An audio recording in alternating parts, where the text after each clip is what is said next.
This is basic drivetrain maintenance for the EMF200. In order to remove the drivetrain, you remove the locking screw at the back.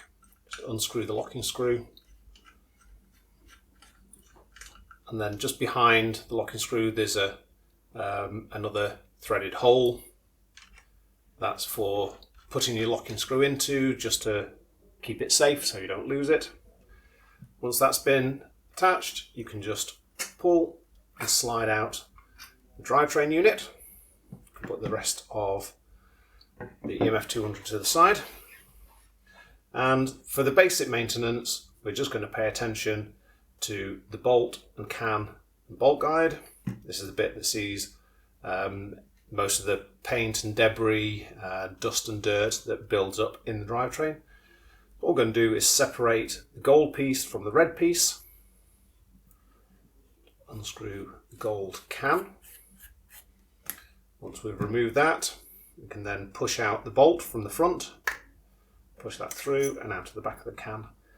And for your basic maintenance, these are the parts we're going to clean and re-grease. So just take microfiber and we'll wipe off the old grease.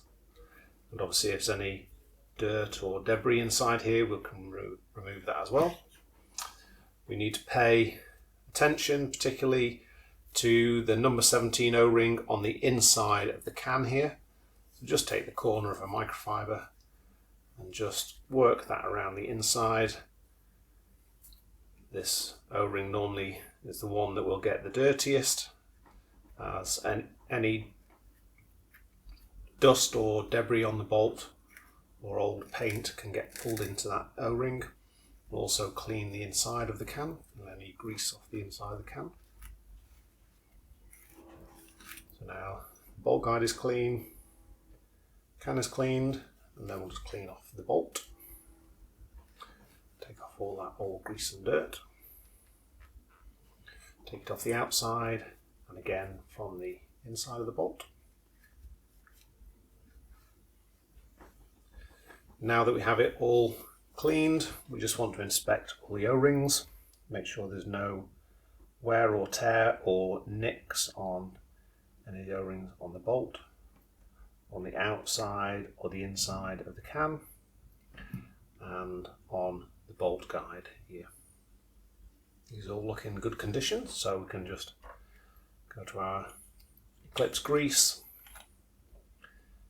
and we'll slowly re-grease these. So we use a very small amount and we're just wetting the O-rings, both of the bolt guide O-rings. Just smear a small amount of grease around those. We then need to do the number 17 on the inside of the can. So again, just a small amount and just work that grease around the inside of that O-ring. Just take a little bit more now, and just a very small amount, and just do the surface on the inside of the can.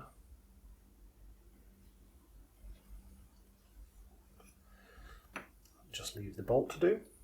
So we can do the O-ring at the rear, so it's 14 by 2 at the rear of the bolt.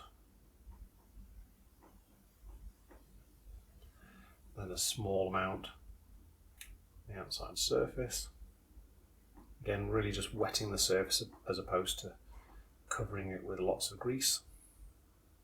And then anything that's remaining, just a very, very small amount just on the inside of the bolt itself.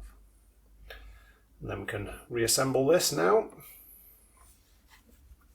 And all we're going to do is slide the bolt over bolt guide, slide the can over, push it down and screw it back into place. And this just needs to be finger tight, just so that the gold piece and the red piece are just touching. We don't need to force them together. Those just come into contact, and that's tight enough. You can wipe some of this excess off the front of the bolt just to stop this going into the barrel and affecting the accuracy. So we can just take some of that excess off. Again, that front O-ring just needs to be a bit wet.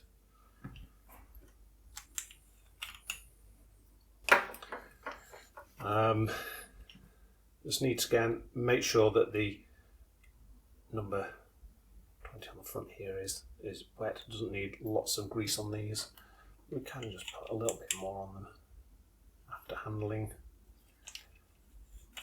These are all static O-rings, so they're not moving backwards and forwards inside. The marker as it's being fired, it's just to help reassembling it back together. Just a small amount onto these. Just work that in.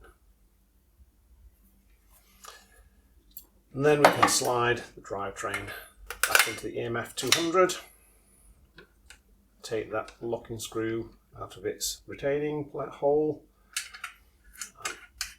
Screw it back into the front hole. And again, this doesn't need to be tightened with a hex key. We'll just screw it down until it stops, and that will retain the drivetrain.